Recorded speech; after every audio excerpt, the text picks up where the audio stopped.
Hello friends, ಇವತ್ತು ನಾನು ರಸಾಯನ ಮಾಡೋದನ್ನು ಹೇಗೆ ಅಂತ ಹೇಳ್ಕೊಡ್ತಿದ್ದೀನಿ. ಮೊದಲು ಪ್ಲೇಟಲ್ಲಿ ತೆಂಗಿನಕಾಯಿ ತುರಿ, ಕಿಸ್ಮಿಸು, ಬಾಳೆಹಣ್ಣು ಕಟ್ ಮಾಡಿ ಇಟ್ಕೊಳ್ಬೇಕು.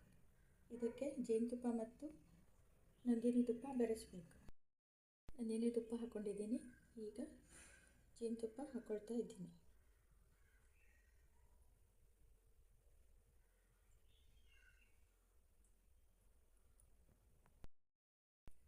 ಇದನ್ನು ಹೀಗೆಲ್ಲ ಕಲಸಿಟ್ಕೊಳ್ಬೇಕು. ಮಿಕ್ಸ್ ಮಾಡಿಟ್ರೆ ಇದು.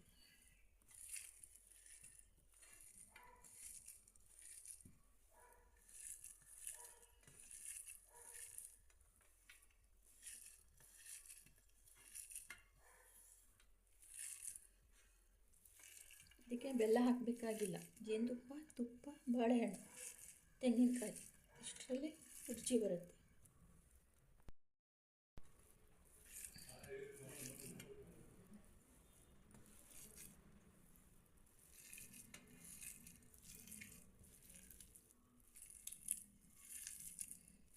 ರಸ ಬಿಟ್ಕೊಳ್ಳಬೇಕು. ರಸ ಬಿಟ್ಕೊಳ್ಳೋವರೆಗೂ ಈ ರೀತಿ ಮ್ಯಾಶ್ ಮಾಡಿ. ಈಗ ಇದಕ್ಕೆ ಪೇಪರ್ ಅವಲಕ್ಕಿ ಹಾಕಿ ಕಲಸಿದ್ರೆ ಆಯಿತು. ರಸಾಯನ ರೆಡಿ. ನೀರು ಕೂಡ ಸೇರಿಸಬೇಕಾಗಿಲ್ಲ. ತುಪ್ಪ, ಜೇನುತುಪ್ಪ, ತೆಂಗಿನಕಾಯಿ ಇಷ್ಟರಲ್ಲೇ ಹೊಂದ್ಕೊಳ್ತದೆ. ಈಗ ಅವಲಕ್ಕಿ ಸೇರಿಸ್ಕೊಳ್ತಾ ಇದ್ದೀನಿ.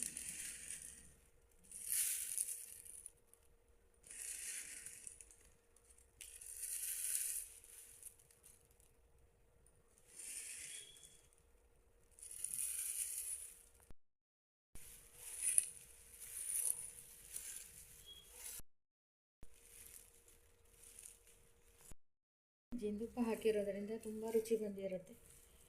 ಜೇನುತುಪ್ಪ ತುಪ್ಪನೇ ರುಚಿ ಕೊಟ್ಟಿರುತ್ತೆ. ನೀವು ಕೂಡ ಮಾಡ್ತೀನಿ. ನನ್ನ ಚಾನಲನ್ನು ಸಬ್ಸ್ಕ್ರೈಬ್ ಮಾಡಿ, ಲೈಕ್ ಮಾಡಿ.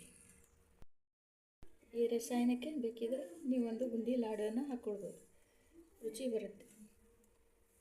ಇದು ಜೇನುತುಪ್ಪದಲ್ಲೇ ರುಚಿ ಬಂದಿರುತ್ತೆ. ಇನ್ನೇನು ಬೇಕಾಗಿಲ್ಲ. ಬಾಳೆಹಣ್ಣು ಸ್ವಲ್ಪ ಹೆಚ್ಚಿಗೆ ಬಿಡಬೇಕು.